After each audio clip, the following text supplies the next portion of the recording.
It's the weekend and you have financial questions that need answering. That can only mean one thing. It's time for Jill on Money, the show that takes the mystery out of your finances. Here's your host, Jill Schlesinger.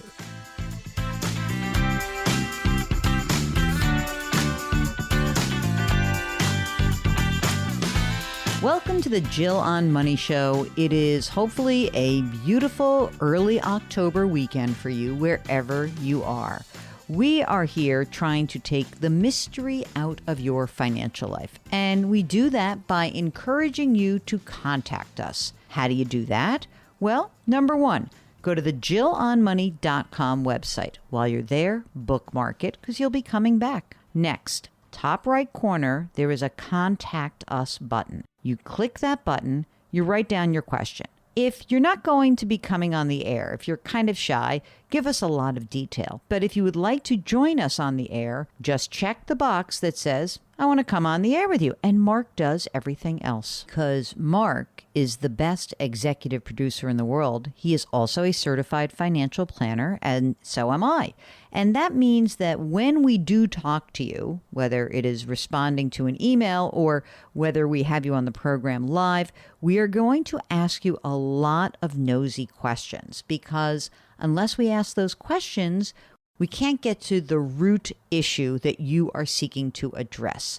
So today we are starting the program with Linda from Florida. Hi, well, thanks for having me. I'm so excited to speak to you.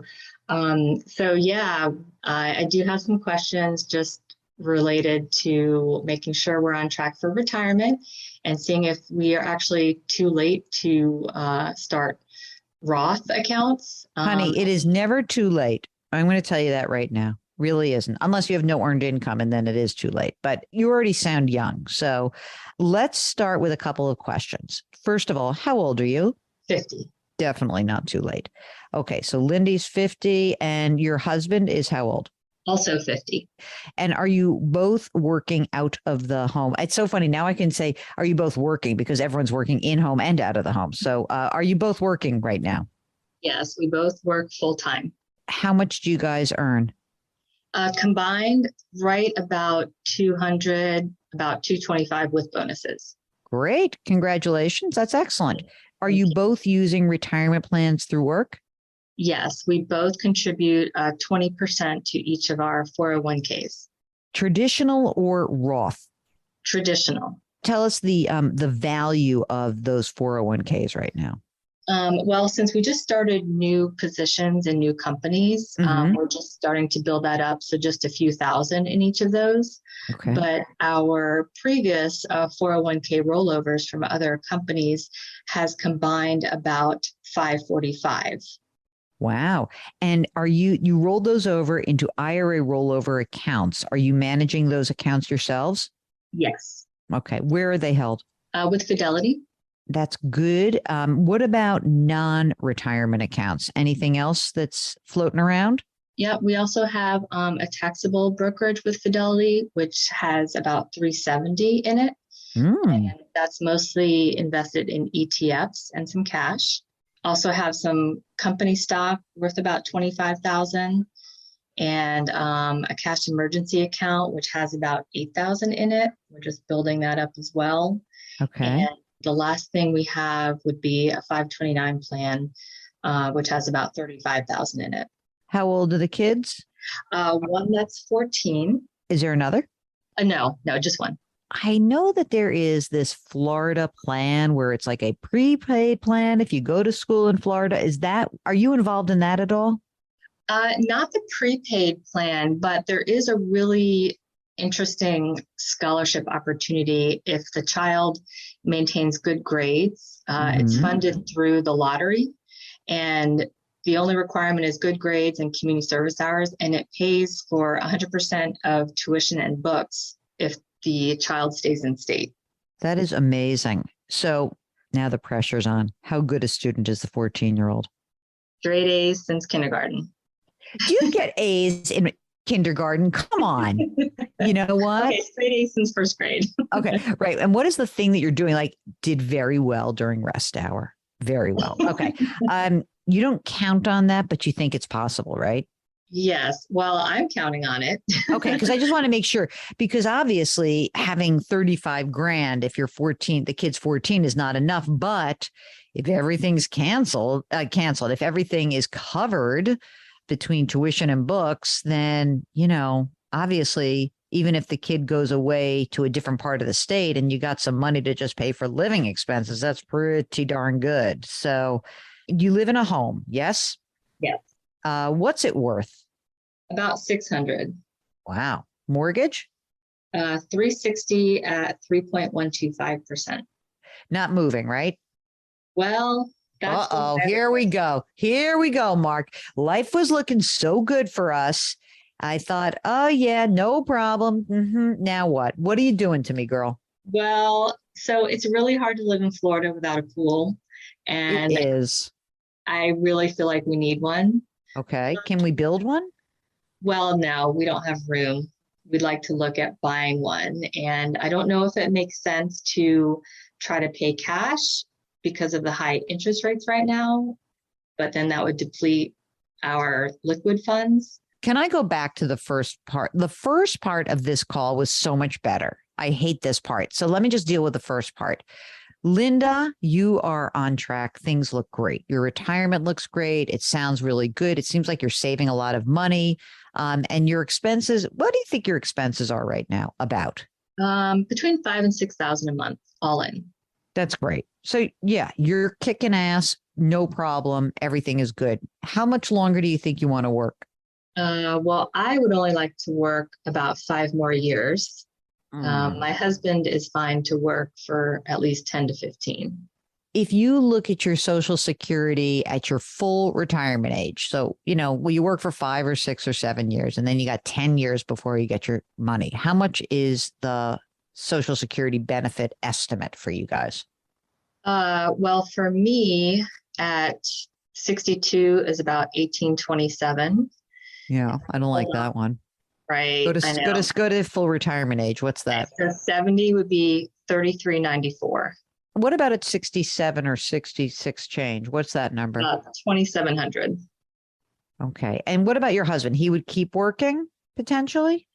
Yes. And so his full benefit at retirement would be almost 4,000. If you looked at just his salary, so if in 5 years you're saving money, the kids are, out and going to college and everything's good, can you live on his salary alone? I believe we could. Okay, great. That's good information to have. Here's my 2 cents. If you would like to retire early in 5 years, then you can't buy a new house with a pool. If you would like to buy a new house with a pool, then you have to keep working. Oh, Mark, is that buzzkill Jill right there at work? Astonishing what a buzzkill I am. We'll get back to Linda in just a moment. So now I've already prepped you that all of the stuff that you need to know lives on our website, jillonmoney.com. While you're there, sign up for the free weekly newsletter. And potentially, here's another idea. Get a jump on the holiday season and pre-order my new book. It's called The Great Money Reset. Jill on Money, and we will be right back.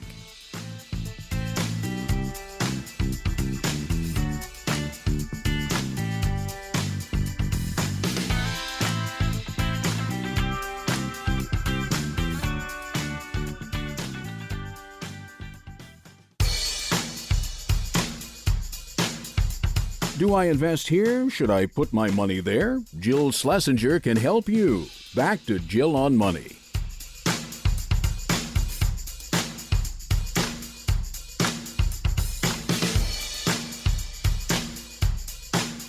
You're back. It's Jill on Money. Now, before we went to the break, we were talking to Linda from Florida, talking about upgrading her home. And there are a lot of variables here. And maybe you're listening to this conversation and you're thinking, I've got a lot of questions and there are lots of variables in my life. And maybe you don't want to just address this with us in a one single conversation. Maybe you really need a financial planner. And if that's the case, you may want to contact our sponsor, Facet Wealth. Now, Facet Wealth does financial planning, and they do it with certified financial planner professionals. That means they get to know your financial life story, and as certified financial planners, they have to put your best interest first. That's important. That's called a fiduciary standard. So if you are seeking financial advice that is unbiased and comprehensive, visit cbsaudio.com/Jill for 2 months free off your first year of financial planning. That's cbsaudio.com/Jill. Okay, now we are going to turn back to our conversation with Linda in Florida. And how much do I have to pay for this new house with a fakakta pool in it? Probably about 600. Right. Okay. So I have this beautiful $600,000 house right now with a low affordable mortgage. Let's say that you're right. And it's just a 600 for 600. Let's just say that, because I don't believe that. I think maybe we have a cost to actually make the move. So what you're saying to me is like, instead of, I won't even have a mortgage, Jill. What I'll do is I'll use my equity. I'll take all of that gorgeous brokerage account money that would actually fund the period of time between age 55 and 67, because that you're going to need that money, and put a ton of pressure on a single household earner because I need a pool. Can't you join like a pool club or something? We could, but they probably would frown on me bringing my dog to go swim. Oh, God. What about your nice friends? How much are you going to use the pool? When it's really, really hot, you're not going to use it. You're staying inside.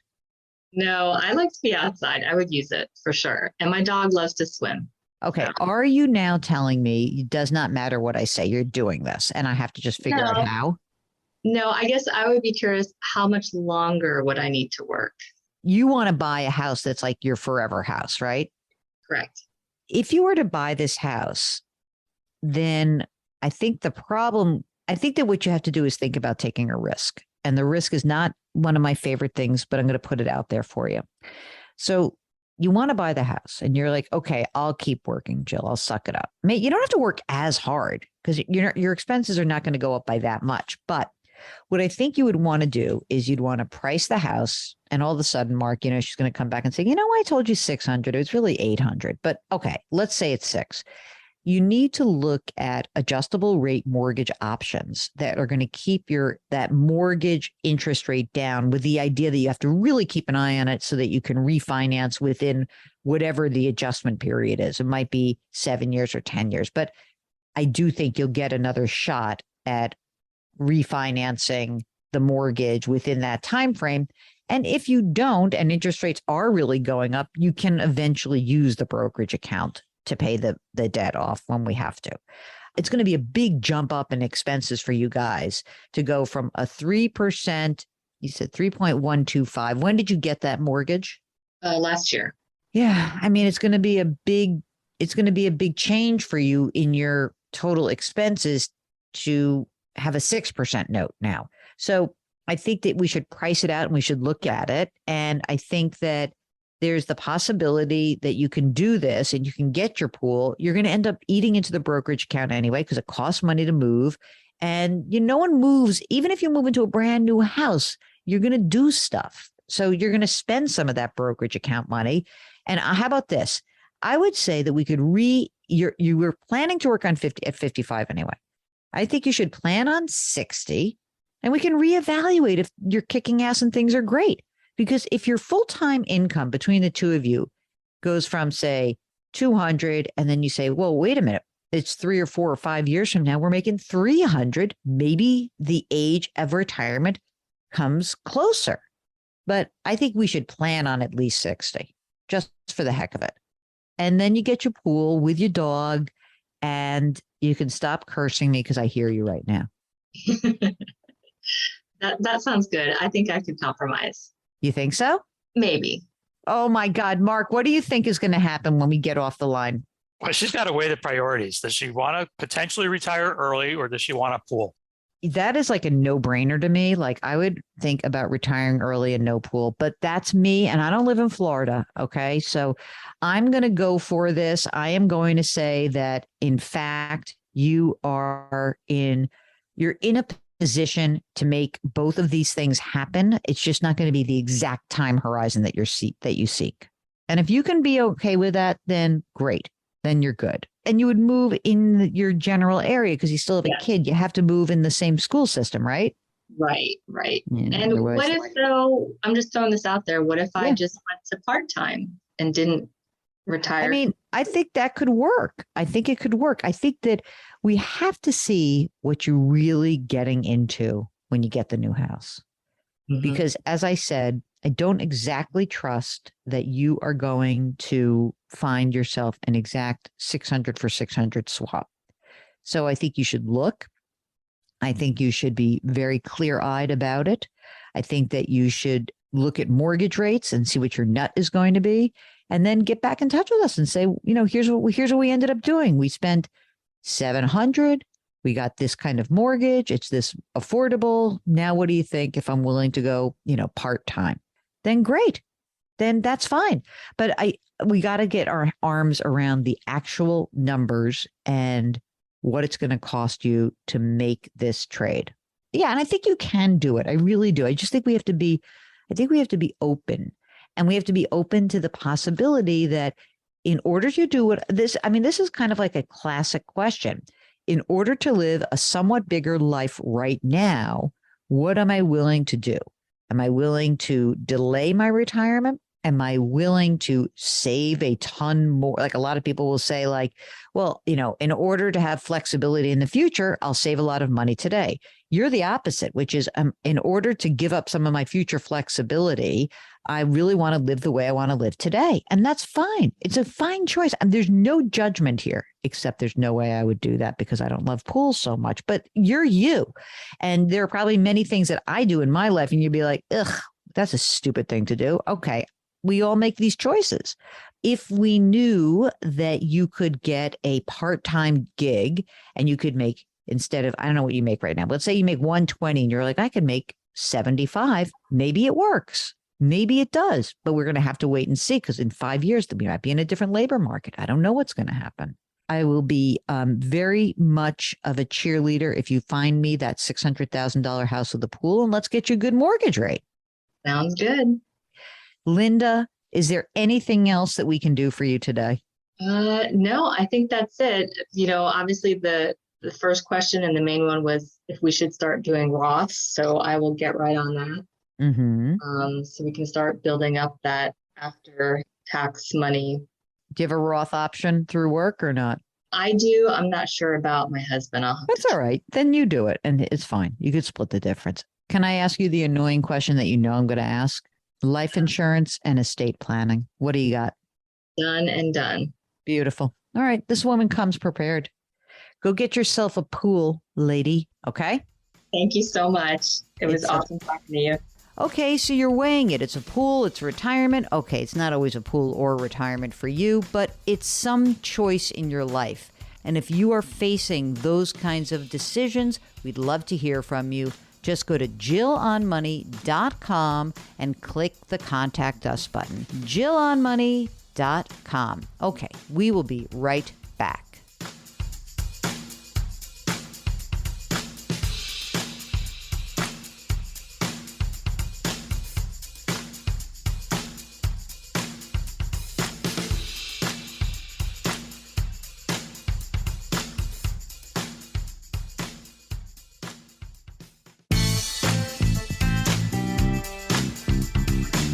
Back to Jill on Money, where Jill Schlesinger helps you take the mystery out of your finances.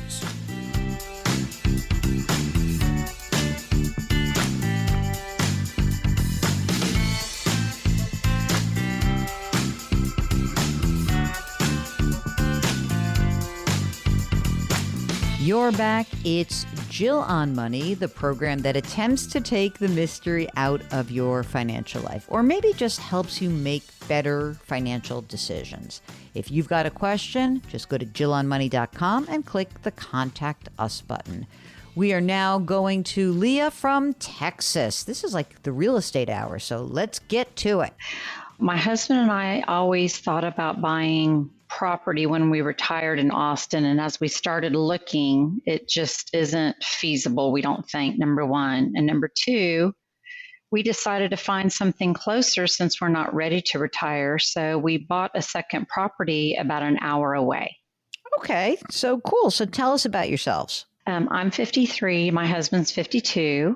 We both make about $150 a year. Him, give or take, he's in sales. And then I also have we have 3 children, 3 boys. You forgot about them. By the way, she's like, wait, I actually have 3 children. Hold on a second. So besides the second home, we own 3 children. How old are they? 26, 23, and 15. Wow. What's with that 8-year difference, girl? Gifts come in all sorts of sizes.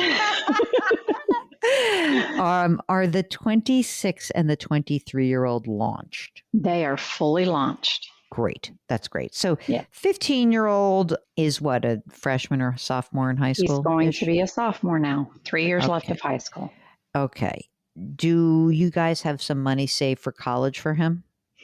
So we have a couple of brokerage accounts. One of them we kind of have tagged for college. So I know I probably should do a college savings. There's about $40,000 in that. So we do need to up it.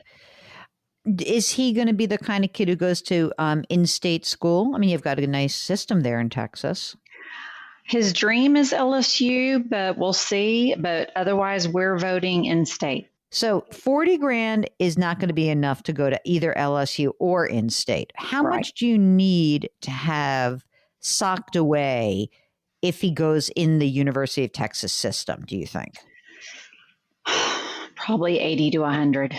Okay. So we're close. We're not so far off. You got some years here. So you guys make $300,000 a year and your husband a little bit variable because in sales. Are you both contributing to retirement accounts? We are. We both contribute 6% in our company.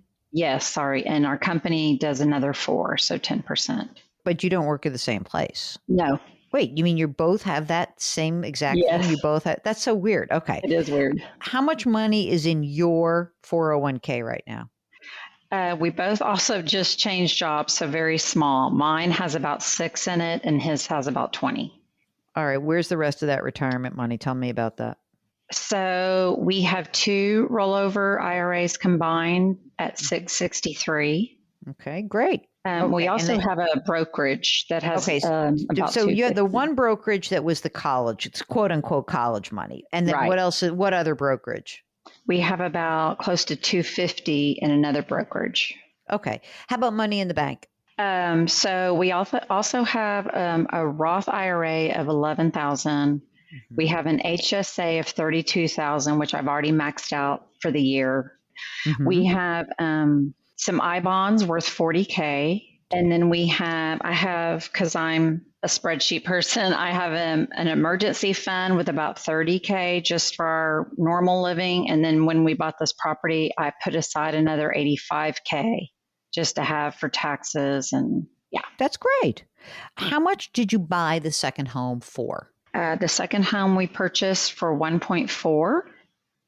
You don't mess around. No, this when is you retirement said living. Home. I was like, I was thinking like, there's going to be about 300, 400,000. This is our future retirement home. Jeez Louise. Okay. What kind of mortgage is on this $1.4 million second home? It's 30-year mortgage. We owe $975,000 and it's at 3.25%. Okay. Now, presumably there is a primary residence. How much is that worth? It's worth $580,000. We have a 15-year mortgage. We have $230,000 left on it, and it's 2%. You couldn't be happy in this primary residence. In other words, you didn't downsize, you upsized. Right. Our intention is when our youngest one graduates and go to school, we will probably sell this primary home and move to the secondary home. Okay. Which will become a primary. Right. Where'd the down payment on the new home come from? I was just about to ask that. Where did you get that $500,000 smackers to put down on that second Well, home? we've been saving for years, wanting to move to Austin. And so like I said, my husband in sales, and before COVID, he was actually making a lot more. So been saving a lot in cash and in brokerage. So we So cashed you out just some more. drained that and said, Yes. we're going for it. And that's it. No, Yes. Schlesinger, you cannot tell us to do anything different. But ostensibly, when you sell the primary, we'll see what you're doing at that point. But, you could knock off a third of that mortgage pretty quickly. Okay. So are either of you going to be entitled to a pension? No. You got to wait till your kid graduates from college? Like, in other words, can you move right away? Like, okay, 3 years from now, we're putting the house up for sale. Or is it more like 7 years? No, we would probably, once we get him settled, and 4 years probably max, even though he'll go to high school after 3. So we would. Okay, I gotcha. Okay, so it's going to happen soon after. And then, but you're only in your late 50s at that point. Are you still working? My husband is for sure. I would like to continue if I could part-time. Otherwise, I would still be full-time.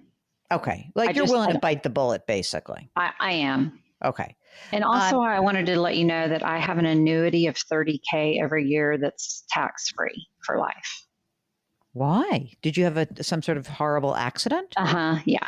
We'll get back to Leah in just a moment. Here's something cool on the website. You can check out our resources section, and maybe if there is something missing from there and you've got a suggestion or you're looking for something that's just not available, just let us know. We might be able to find it for you. We're always seeking your input, okay? Jill on Money, and we will be right back.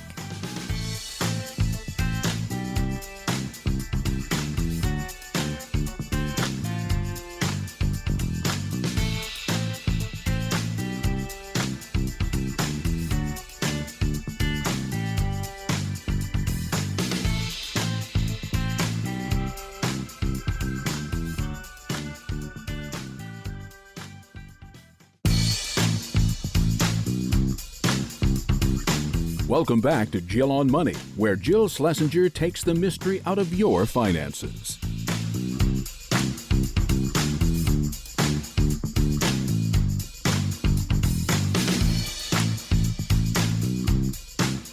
You are back, and it's Jill on Money. And we are really tackling a bunch of real estate related questions. I know so many of you have them. Right now, we are going to return to our listener, Leah from Texas, and we're going to find out if they really are on track after buying that big second house. So you've got $30,000 a year for the annuity. What's the Social Security benefit look like for you guys at your full retirement ages? So which is probably 67. Full retirement at 70, you said? Give me 67. 67, we're both at 3,200. Now, once we have your big, massive house at this undisclosed location, what do you think your expenses are going to be? We probably spend about $10K a month. And what's the mortgage payment on the new house? $4,300. All right. So we really know that you guys need like $5,000. Well, wait a minute. And what's the current mortgage, the current house, primary house? What does that cost you? A couple grand a year? Probably less. Well, when you say that, I didn't escrow. So the $4,300 is principal and interest only. Escrow would be like another $2,000 a month. And then our primary is $1,600 a month plus another like $1,500 a month because I escrow myself for both. All right, but it's still so. But like net, it sounds like another $4,000. Yeah, a month, right? 4 to 5. So if I said $15,000 a month, it wouldn't surprise us, right? Okay, so $15,000 a month is what it looks like the basic need is. Then what we have to do is see, like, okay, well, you'll have money coming in the door, right? You will have about $106,000-$107,000 that'll be coming in, and on an annualized basis. So that gives you, like $9,000 out of your $15,000. So that's pretty good. So we need to get $6,000 a month from your portfolios. Doesn't that sound right? Yeah, that's right. Okay. And so right now I'm just looking at the assets, so like $1 million-ish bucks. And then we got your 350, so 1.35-ish. But you're going to keep working, right? So I don't have to like make myself crazy to make you like retire at age 60 or something magical like that. Do you have a date, not a date, a year that you're thinking about? My husband's good. He says he's fine to work till he's whenever, 65, 70. I mean, he loves his job. Oh, that's so nice. So my oldest is married and my middle son's looking to be engaged. So I know that I will be a grandparent soon. So I just want flexibility. So I see. 60 would be great. Yeah. 68 would be greater. Mark, what do you think? What do you think? Do you think they're lining this up well? Presuming we sell that primary residence. And by the way, I'm not sure when you sell the primary, just because you've got a low mortgage rate on that house, I'm not so sure that you should pay down that mortgage, because we may want, like if I were to sell your house right now and I add up all your assets, you're about at 1.7 million, just about. Now, this is a today thing. I'm not even growing your money. I'm not putting any more money away for you. You know, that means that I can generate almost the money you need to get to that 15 grand a month just with your portfolio. So I actually feel like you guys can do this. Presuming, you know, like he's going to work, you're going to keep paying for stuff. You sell the house, you add the 350 to the brokerage account. You don't necessarily pay down the 975 is what I'm suggesting. Okay. That was going to be my question. I don't think so. I think you're going to need that money. I think you're in good shape. Weirdly, because that you went nuts with this house. Like you went bananas, guys. Yes. That's got to be a huge house. How many square feet? 4,500. Jeez, come on. What are you thinking? Are you thinking everyone's going to live with you? Who wants them? Our boys and their fiance and wife go almost every other weekend. They're having 6 friends come out this weekend. We really did it for the family. My husband and children hunt. So this is part of hunting. It's a whole bunch of everything tied up There's in one. There's a lot going on there. Hunting. You know how I feel about that. I'm already scared. I'm not going near you, Leah. I think you're in good shape. Are there any other questions that you guys have? Are you managing the money yourselves? Yes, ma'am. Ma'am, you know, I like that. I do have one question. Go Should I be throwing any extra at the mortgage? No. No extra money. At the second? Okay. No. I want like theme of the 50s and 60s of these 2 decades, the 50s and 60s, liquidity. Yes. Liquidity. We want you to have access to the money.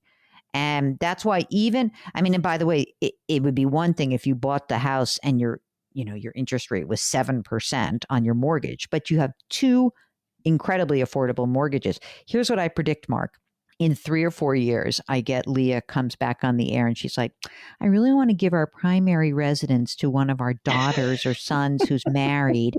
And we just want to give it to them. And that's the answer to that right now. So a preemptive, no way. So anyone wants that primary house, they buy it from you because you do need the money.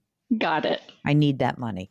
Okay. All right. If you have a financial question, this is the place for you. All you need to do is give us a holler. Go to JillOnMoney.com, click the Contact Us button, and we would be happy to answer your question. Just remember that if you don't want to come on the air, give us a ton of information. More is better than less, okay? Jill on Money will be right back.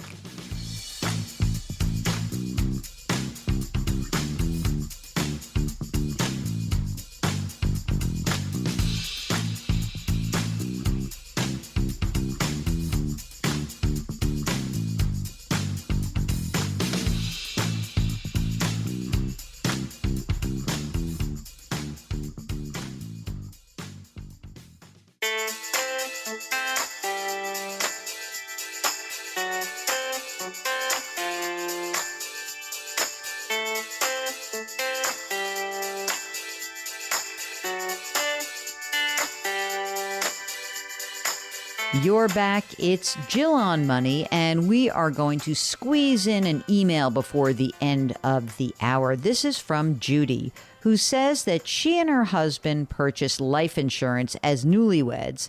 And she writes, now in our 80s, we find we no longer need to depend on the proceeds to cover any expenses that we would have. He has one universal life insurance policy for $100,000, on which I was paying $2,000 annually until 2018. At that time, I was told the cash value would cover the premiums due.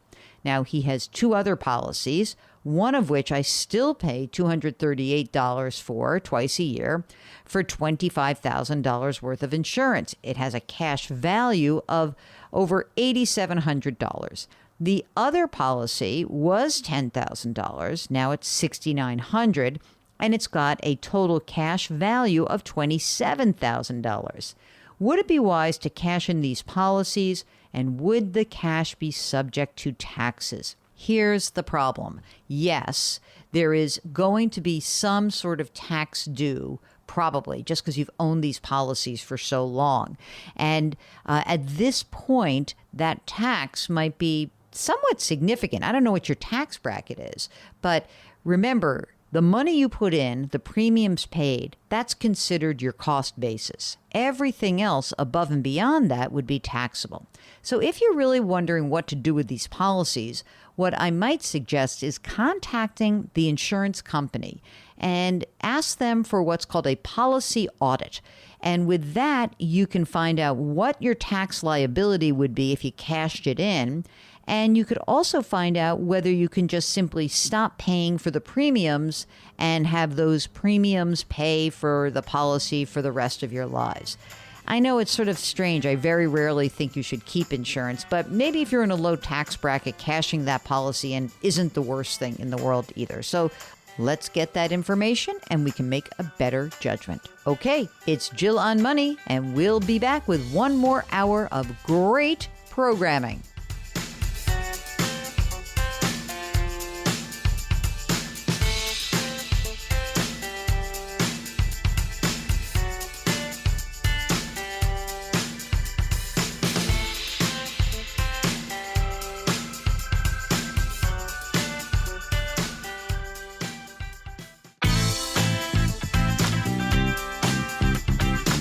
It's the weekend, and that can only mean one thing. You're listening to Jill on Money, the show that takes the mystery out of your finances. Here's your host, Jill Schlesinger.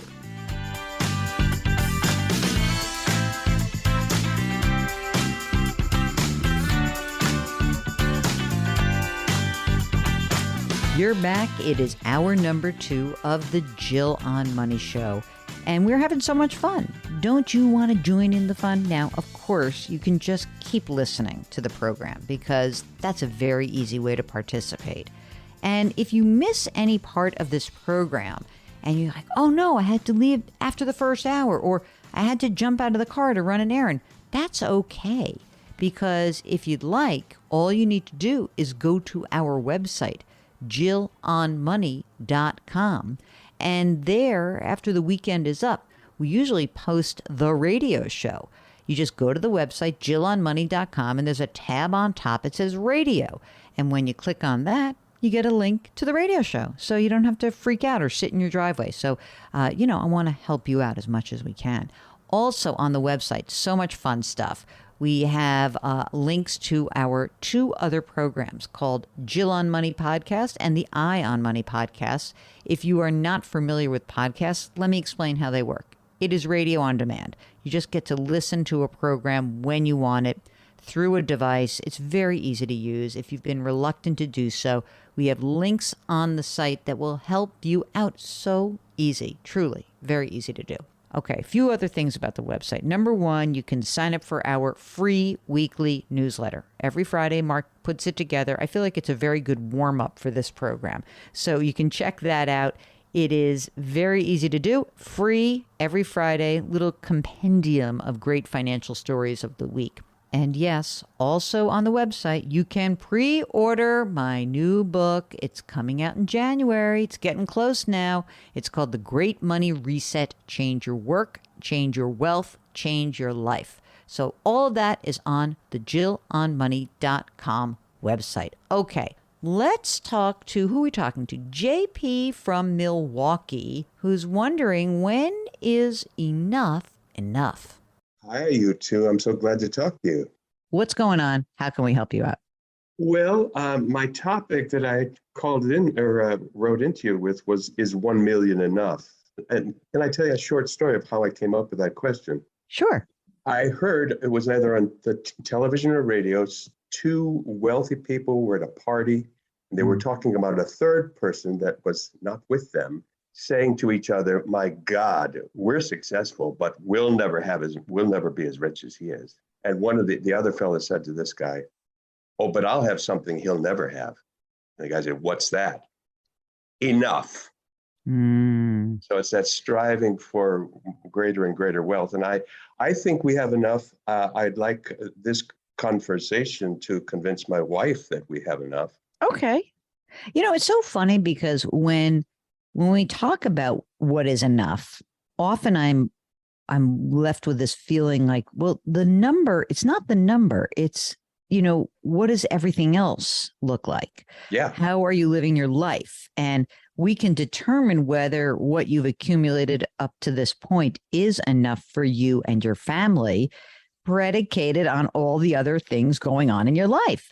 So let's talk about all those other things. So tell us about you and what's going on, and let's determine if you've got enough to do what you want to do. I'm going to be 69 next month. My wife is 63.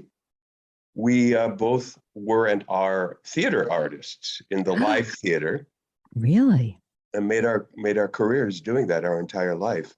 My top salary of all time was around $1,100 a week, which I know sounds paltry to many people. Not paltry, but for an actor, but like I just say, I go, like that. That's what okay.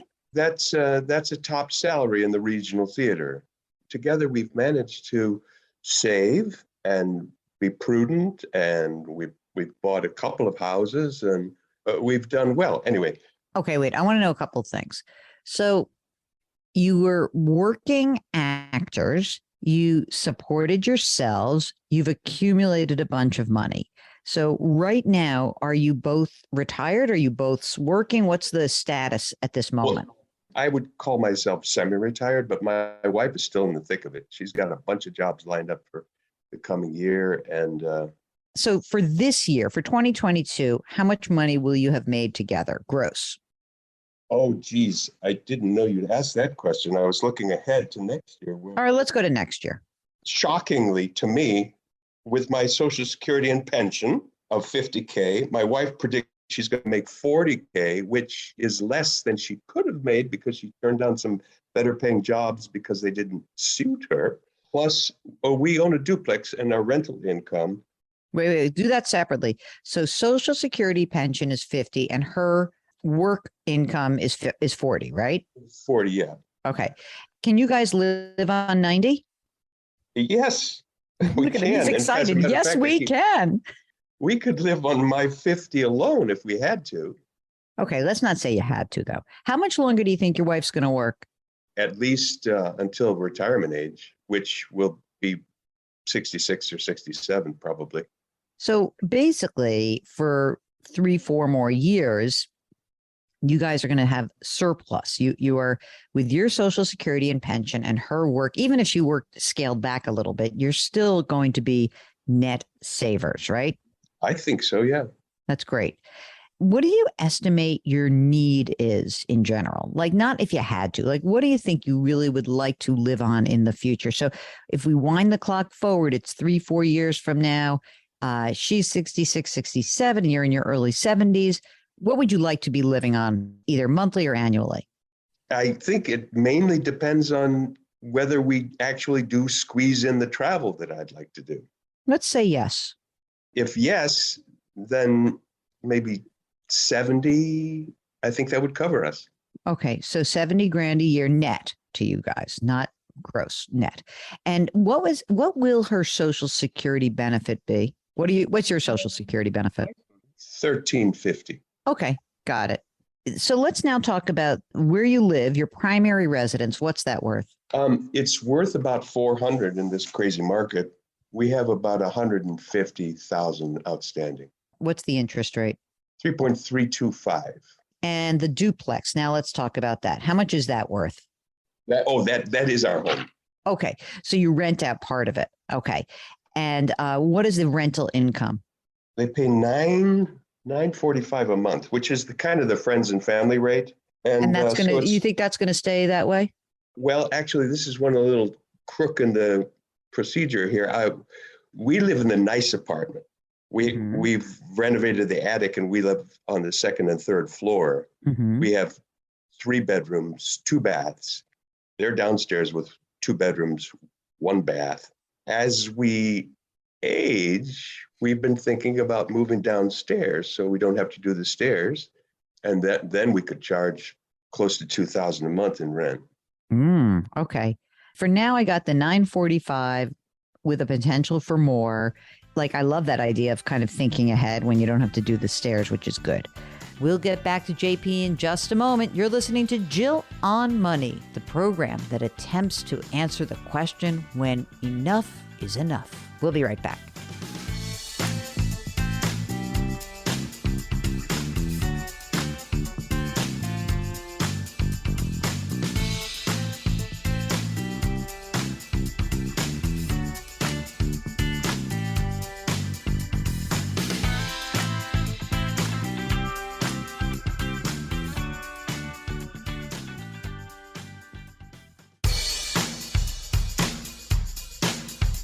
Do I invest here? Should I put my money there? Jill Schlesinger can help you. Back to Jill on Money.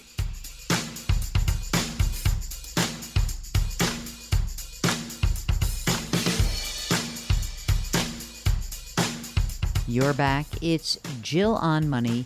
And before we get back to our listener who is asking whether he's got enough accumulated to do what he wants to do, I want to really make a pitch to you guys to maybe heed these words that for you, your enough is based on you. And if you can't get a handle on that, you may need help. You may need financial planning. And I used to be a financial planner way back when, before I made the leap into media. And I am a certified financial planner. So is Mark. We don't do that for a living anymore, but we love that designation. And I think that many of you contact us because you're really thinking about investing. But I would encourage you to think beyond investing. And that is why you may be interested in our sponsor, Facet Wealth, because Facet's expertise does not stop at investing or even retirement planning.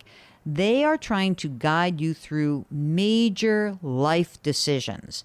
Maybe it's a house. Maybe it's what to do when you get a raise. Maybe you just need help creating a roadmap that reveals the choices you didn't know you had. And maybe you really need someone to help you execute your plan. If this sounds like you, then you should learn about Facet Wealth by visiting cbsaudio.com/Jill. There, you will be able to get 2 months free off your first year of financial planning. That's cbsaudio.com/Jill. You'll get 2 months free off your first year of financial planning at Facet Wealth. All right, now we need to get back to the question, when is enough enough? And that means we are continuing with JP from Milwaukee. Now tell us about the money you have saved. Let's start with the easy stuff. How about just money in the bank? Our money is automatically deposited from our checks and from my social and from my pension. And I was surprised to find out that we had $74,000 in the bank. Good. That's good. That's perfect. I mean, what could be better? It's so funny. Wow, what a remarkable thing. You have exactly 1 year of expenses in the bank. That's great. What other investments have you made? What other savings have you done? I have a brokerage account of 204, an IRA, a rollover IRA of 109, a Roth of 116, and an outstanding IRA with John Hancock at 27K. That's my investments. We've kept our money separate. Okay. No judgment, dude. I'm good with that. My wife has a brokerage account of 105, a traditional IRA of 60, an inherited IRA of 265, and a Roth of 145. So you have a really fantastic situation. So is the question, Is the money you have saved sufficient? That's sort of the quintessential question. And I think the answer is yes, because you're not really asking for a lot. You're asking for, even in the worst case scenario, let's just move forward. Let's pretend your wife is 67, okay, and she's claiming her Social Security. Will she also have a pension? Yes, and as a matter of fact, she'll have two. What are the two pensions worth? Good question, Mark.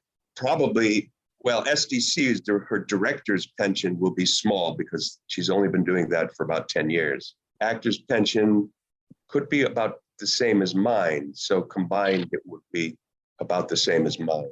Okay, so her Social Security and pensions are going to be 50. Your Social Security and pensions are 50. That's $100,000, and you say you need 70. So even if we knock off money for taxes, you're in great shape. You're done.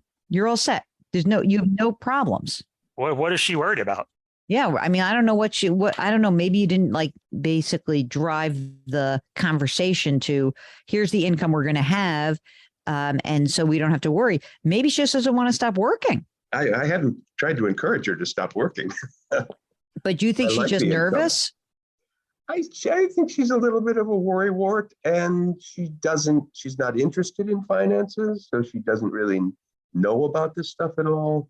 But I think your words will help reassure her. I am very clear that you have no problems. She should be clear that you have no problems. And I feel very strongly that if you guys could just chat about this in this way, just to say, oh, well, listen to this conversation I had with Jill and Mark.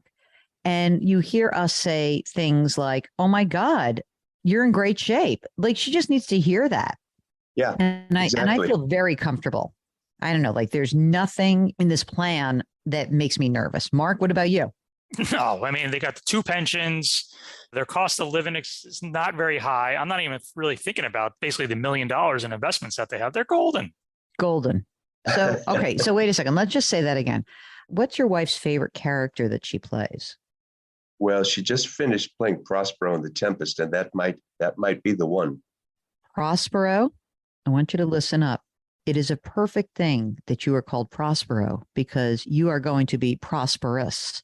And Mark and I are very happy that you have found a way to live a life, be working actors, and save and invest and be so smart about the way you've managed your lives. We are very excited that you have been able to do this.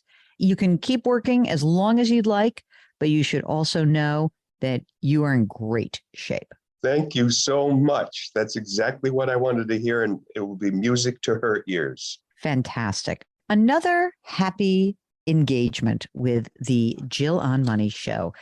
Do you guys have your estate planning done before I give you the great, sign off? We do indeed, although it's been a while, we should probably look at it again. Okay. So just take a look. See, do you guys have any kids, by the way? I have a daughter. She is launched completely. Okay. If you have no other questions, JP, we'll let you go. Are you good? What about health issues? How could that Well, don't get sick. Okay, don't just kidding. Yeah, don't get sick. We've done really well at that so far. The way it could potentially hurt you guys is if one of you were to get very ill and require much more than the need of $70,000 a year. But you still will have income. So, in some respects, yes, that would be a bummer, but you would still have all this money coming in and you could spend some of your money down. And frankly, if something, were to occur, I think we would probably encourage you guys to swap out and go from the top floor to the first floor and drive your income. But all those things being said, it doesn't scare me that much. I wouldn't go out and buy long-term care insurance if that's what you're asking. No, I couldn't afford it. Yeah. Look, you can only control what you can control. So I think I feel very comfortable with the game plan. And I think you should go travel, and I think you should keep acting. And it's always nice to hear people in the arts who can really take care of themselves, because I think that's one of the things that people fear so much. We always hear these stories about parents who are like, oh, I'm worried about my kid doing this, that, and the other thing. And, maybe you don't have to worry so much. Maybe, your kids will be okay. And you never can tell kind of where you land on many of your life's decisions. So I feel good about this. And I think you're very good examples of making it work. Well done. Well done. All right. My last question. What's the best thing that you have seen theater-wise in the last year? Oh my gosh, that's a tough one. Well, let me just give a plug for my old theater company. We just came this past weekend. We saw a beautiful production of The Rivals, a raucous, funny production of The Rivals at American Players Theater in Spring Green, Wisconsin, where I worked for 29 years. All right. That's a plug. If anyone wants theater in Wisconsin, check out this guy, JP. Okay, when we return, we're going to answer more of your questions. Remember, all of our content lives on our website. It's called JillOnMoney.com. JillOnMoney.com. We will be right back.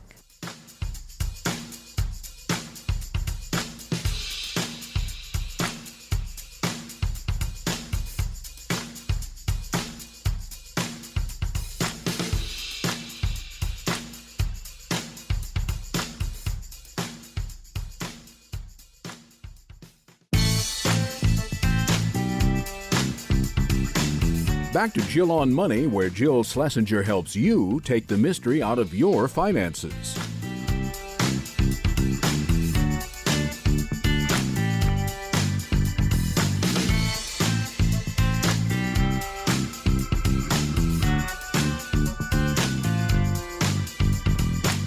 You're back. It's Jill on Money, the program that helps you navigate your financial journey.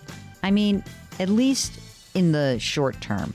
The longer term journey is going to necessitate you thinking and changing and shifting.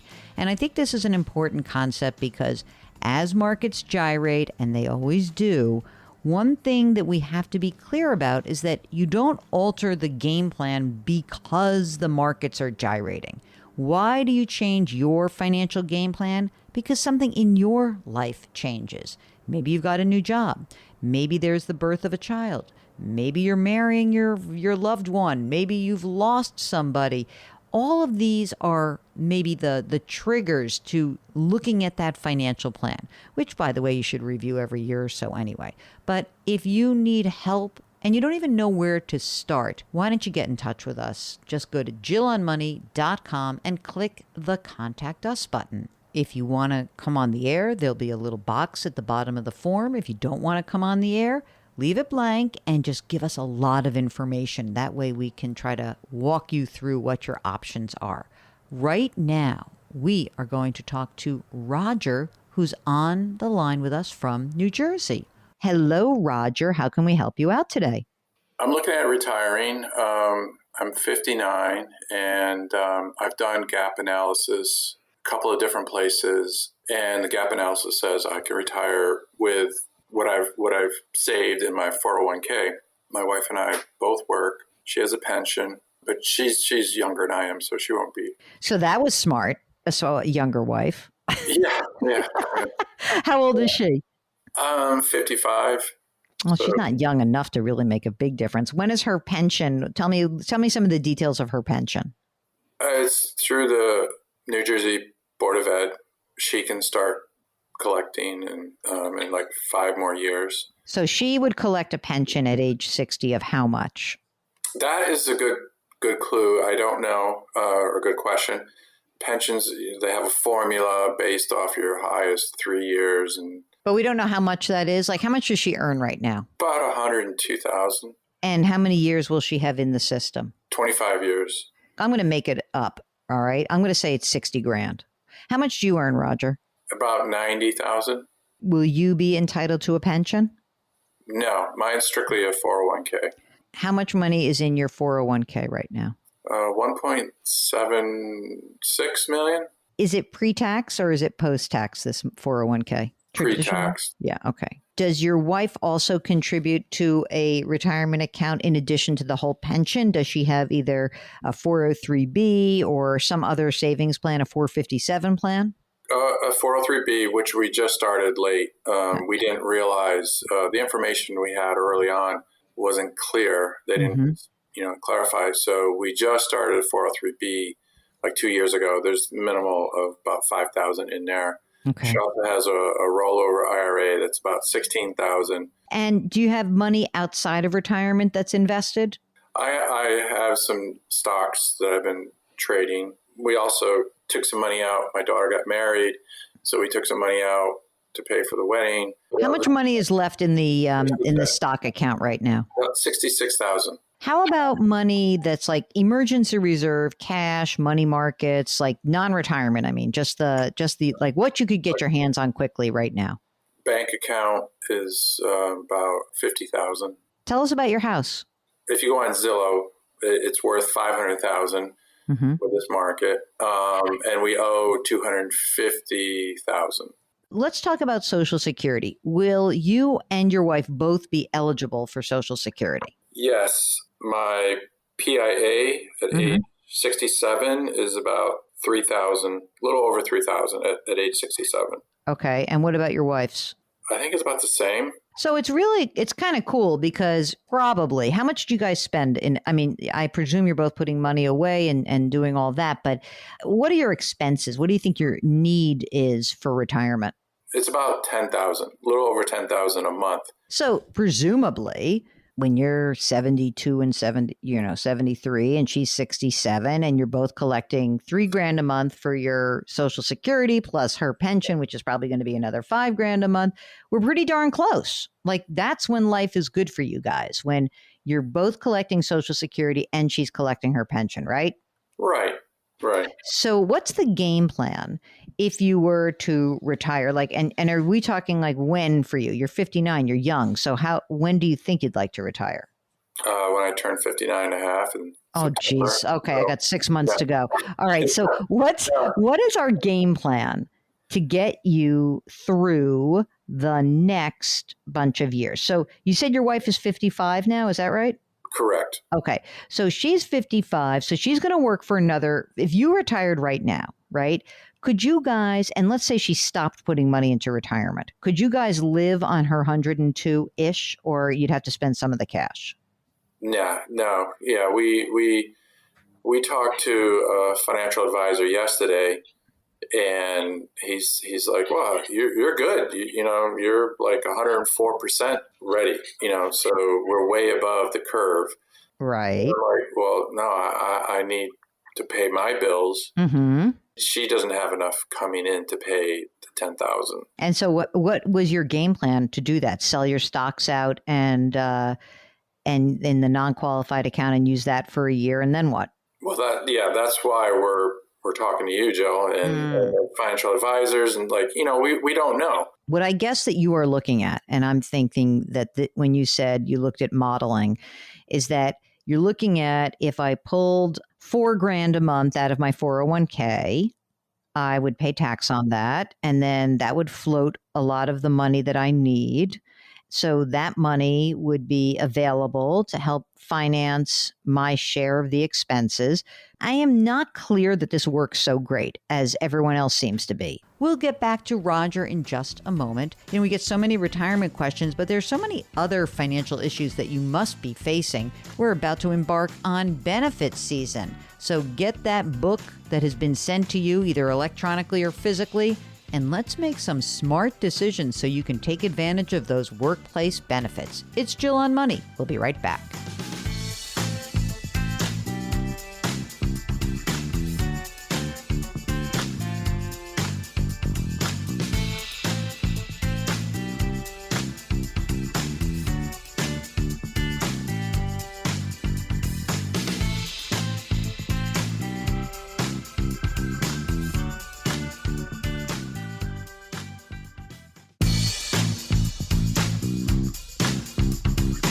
Welcome back to Jill on Money, where Jill Schlesinger takes the mystery out of your finances.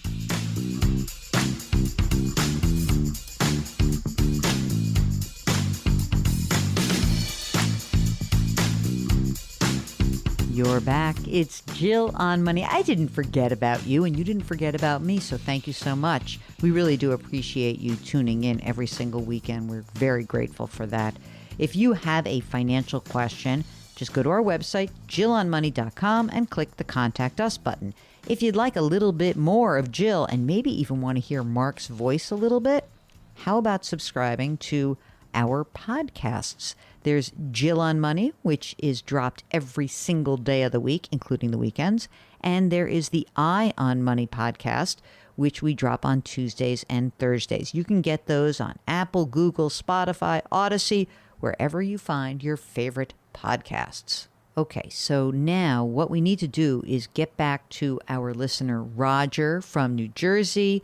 We were talking about whether or not he is actually on track for retirement. So this is his second opinion. If you could get 50 grand a year out of your 401k, 50 turns into, let's call it 38 or something, right? Because that's going to be your tax situation. Let's just call it 36. You get 3 grand a month, essentially, after tax out of your 401k.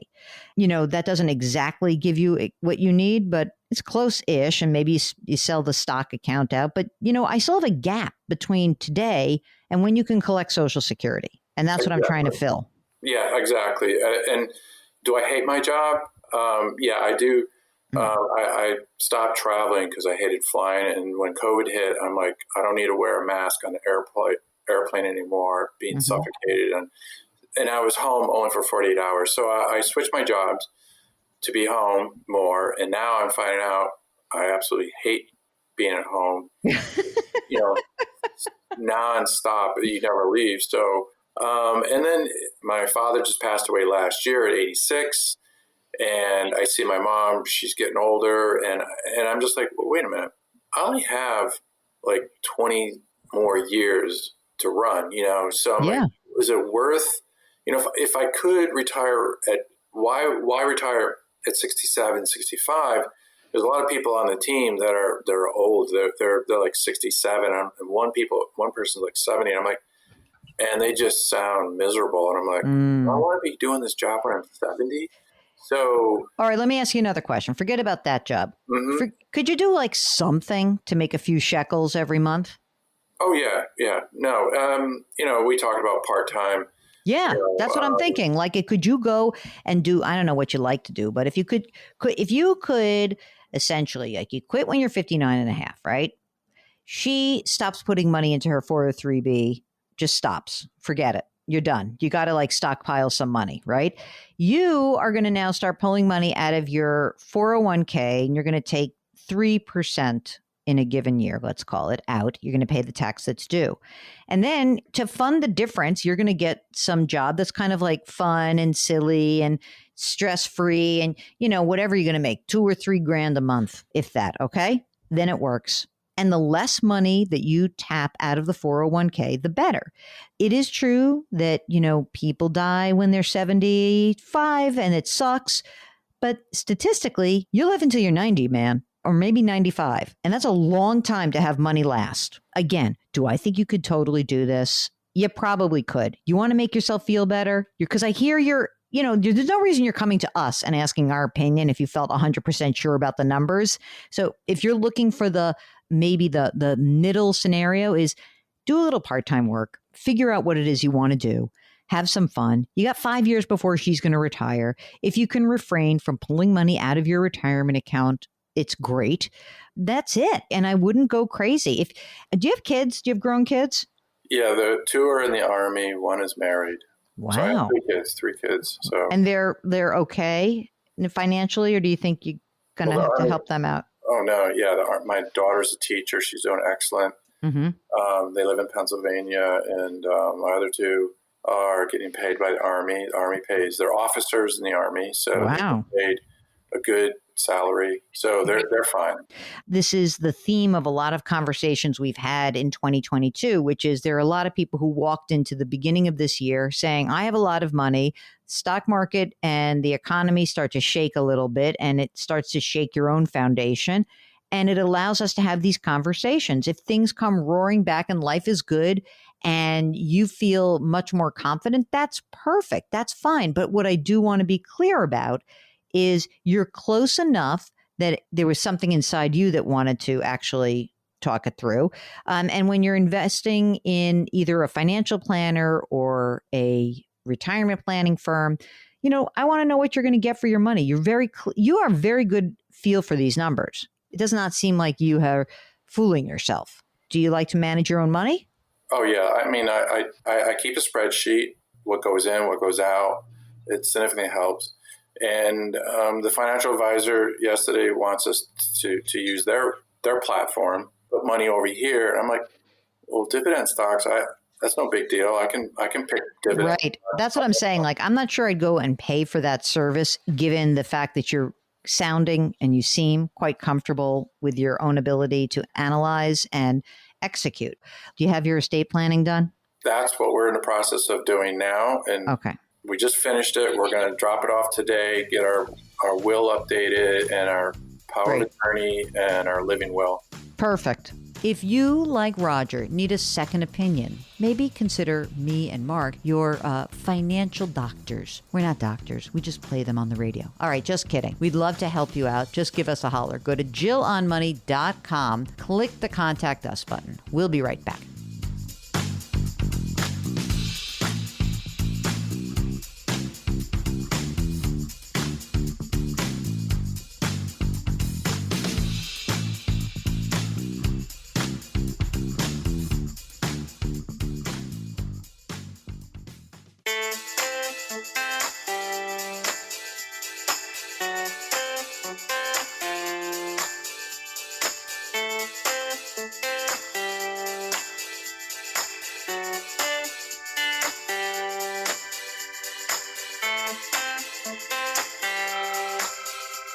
You're back. It's Jill on Money. Before we finish up for the day, we're going to answer an email from one of our listeners. This is from Mary Lee, who says, I have some paper copies of shares that my deceased mother owned. They are from Primerica and Associated Grocers of Maine. I've been trying to reach them, and frankly, I'm not sure how to do this. I would appreciate some advice about how we can go about looking into these. I enjoy watching you on CBS News. Thank you in advance. Okay, so physical shares, stock certificates are a little bit of a pain in the neck. So let me start with a couple of things that you always need to start this process before we do the searching and what's going on with these companies. You always need a death certificate for the deceased who own the shares, and then proof that you are entitled to be the recipient or the beneficiary of those shares. Okay, so that's how we start. Next, I did a little homework. So while I was reading your email, I came to find out that it looks like Maine's Associated Grocers went out of business back almost a decade ago. So chances are those shares are worthless, and you can maybe use that as wallpaper. But Primerica is still a publicly traded company. The symbol is PRI. That means you may be able to deposit the certificate into a brokerage account, again, as long as you have the proof of the death certificate and that you are entitled to be the beneficiary of these shares. Mary Lee, I hope that helps you out. This is just more proof that if there are physical stock certificates anywhere in anyone's lives or physical bonds, let's get that fixed before someone passes away. Okay, that's it for the program. Our music is composed by Joel Goodman. Mark Talercio is the executive producer. Try to do something nice for someone else today. It'll make them feel good. It will make you feel good. We thank you so much for listening, and we look forward to talking to you next week.